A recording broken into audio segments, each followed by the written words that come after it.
What's going on, everybody? Welcome to another edition of Jeremy Lin Talk, where I talk about Jeremy Lin with all you Jeremy Lin fans. Today, I want to talk about something that Jeremy said when he was in Taiwan doing his promotional thing. So he was caught on Instagram, or he was filmed on Instagram, saying that the Nets will make the playoffs. I don't care what anybody else thinks. Paraphrasing, of course. This has caused a lot of stir in the NBA. A lot of people don't usually cover the Nets on ESPN or Fox Sports Net or whatever, and they are covering it. And of course, nobody respects the Nets, and they all think Jeremy Lin is crazy. I, however, think that with the way how weak the East has gotten, the Nets has a legit shot of making it to the playoffs. I think the Nets has improved. I mean, last year they were without Lin for a majority of the time. Lin only played in 36 games. That's half of the NBA season. That's less than half of the NBA season. When Lin did play, the Nets were really good. I mean, the Nets were 20-62 last year. I would have bet if Lin played all 82 games, they would have gotten at least 12 to 15 wins. At least. It would have been like a 35-win team last year alone. Because when Lin played, the Nets' offense flowed. People was getting their shots. Everybody else was able to play their game. We didn't need to have Sean Kilpatrick trying to play point guard or rookie Isaiah Whitehead trying to play point guard. We had a real point guard in Jeremy Lin, and the Nets were good. So, assuming Lin is going to be healthy this upcoming season, losing Lopez but getting Russell, I think is actually an improvement. Because yes, Lopez did give you around 18, 20 points a game, but he was awfully slow, and I don't think he played very good defense. And also, for a big man, for a 7-foot big man, he only grabbed 5 rebounds.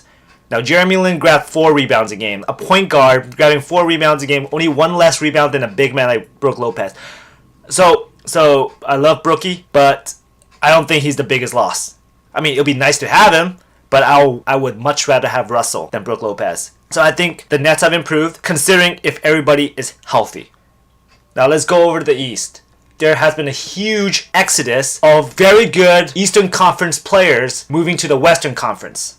Just to rattle out some names, we have Paul Millsap going to the Denver Nuggets from the Atlanta Hawks. Paul George, of course, going to the Oklahoma City Thunder. We have Jimmy Butler being traded to the Minnesota Timberwolves. What it looks to be all but done. Carmelo Anthony is probably going to get the hell out of New York and go to the Houston Rockets. So, Pacers, the Bulls, the Hawks. Those 3 teams were the 5th seed, 6th seed, the 5th seed, 7th seed, and the 8th seed last season. They're going to get weaker, and I don't see them fighting for a playoff spot. I mean, I guess they could be fighting for a playoff spot, but by no means are they a lock. People are saying that the Celtics have improved, but I would disagree. The Celtics, one of those teams, very much so like the Atlanta Hawks from 2-3 years ago. Even though there's no superstar, there's no like sexy name brand player, they still were able to get it done. I mean, they still were able to win a lot of games. The Hawks a few years ago, they got Teague, Millsap, DeMar Carroll, and who's the other big man? Yeah, I forgot who's the other big man. But they were really good, and they won like 60 games that year because they played with synergy and energy and chemistry, and they were just able to get it done despite having no brand name stars. And the Celtics of this past season was sort of like that. I mean, they have Isaiah Thomas, who is an all-star with 29 points per game, but I don't really feel. I think in any other situation, if he were to be paired up with any other superstar, he wouldn't score 29 points a game. He scored 29 points a game because he has to. We have other players on the Celtics team, such as Crowder, Bradley, Olynyk, all 3 of them are gone by the way, who were big contributors to the success of the Celtics. And now, you're going to get rid of all 3 of those players to bring in Gordon Hayward. I mean, Gordon Hayward is an all-star, and he's also a very good player. But I don't feel like he's going to make that big of a difference. I would much rather have Crowder, Bradley, and Olynyk. So, I don't think the Celtics improved. At best, I think they stay the same. The Hornets got Dwight Howard. The Hornets were 36-46 last year, and they definitely improved themselves. The Sixers, with all the number 1 draft picks getting healthy at the same time. People are already anointing them to be like a playoff team or whatever, but just hold your horses. Simmons, Fultz, these guys hasn't played a single minute in the NBA. Let's just see what they can do first. Usually rookies don't play well. I mean, I have a hard time imagining two rookies, Ben Simmons and Markelle Fultz, with Joel Embiid, a guy who only played like 30 games last year, together can, bring 76ers from 28 and 54 to a playoff. It just, I don't think they're that good. The Cavs, Raptors, and Wizards are going to stay the same. I mean, there has been no big transaction amongst these teams yet, so I think they're going to be around the same. So here are the locks for playoffs, in my opinion, for next season. We got the Cleveland Cavaliers at the 1st seed, Boston Celtics at the 2nd seed, Toronto Raptors at the 3rd seed, the Washington Wizards at the 4th seed. I mean, I think these 4 are pretty much locked. Last year's 5th seed, Atlanta Hawks, are definitely going to decline. They lost Paul Millsap, so they're not going to be the 5th seed. The Bucks will probably be the 5th seed because they have one of the best young players in the game in Giannis Antetokounmpo. It's the 6th, 7th, 8th seed wide open. Okay, wide open. As I said before, the Hawks, the Pacers, and the Bulls got weaker. The Heat are a very beatable team. I mean, they got Whiteside and Dragic, but I think the Nets could beat them. The Pistons, the Magic, and the Knicks, they're nothing to be afraid of.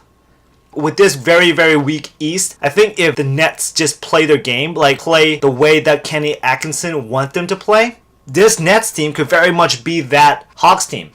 No name brand stars, but because of synergy and playing as a team, they are able to become more than the sum of its parts. I also think Jeremy Lin needs to absolutely play. First of all, he needs to be healthy, and he needs to play. He needs to have his best season.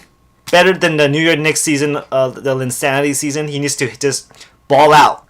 If he balls out, if Atkinson allows him to play more than 30 minutes a game, he balls out, gets 18, 19 points a game, 7 or 8 assists, he'd probably make it to the All-Star team. Because with that stat and with the Legion of Lin fans, they probably get voted in. And everybody else needs to have very good year. Carroll needs to be back to his old self. Russell, I'm not worried about him. He's going to be good. LeVert needs to improve. Whitehead needs to come off the bench and improve. Dinwiddie. Mozgov needs to stop sucking and get back to being that Cleveland Cavaliers center from the finals a couple years back against the Warriors. And I think the Nets also need a power forward.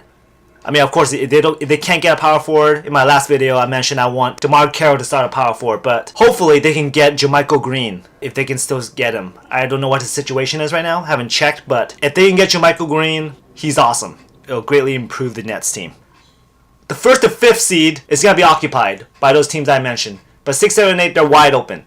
The Nets can definitely get into one of those seeds if they just play the heart out. I mean, they could potentially even be the 6th seed if everything goes well. I think they can do it, and that's what sports is all about, right? Being able to have a discussion and debate and talk about it, predict things, and then watching it unfold. That's what sports is all about. So that's it. Those are my thoughts. So do you agree with me? Disagree with me? Do you think the Nets will make it to the playoffs? Comment to let me know. If you like this video, please subscribe so I can make more. Peace.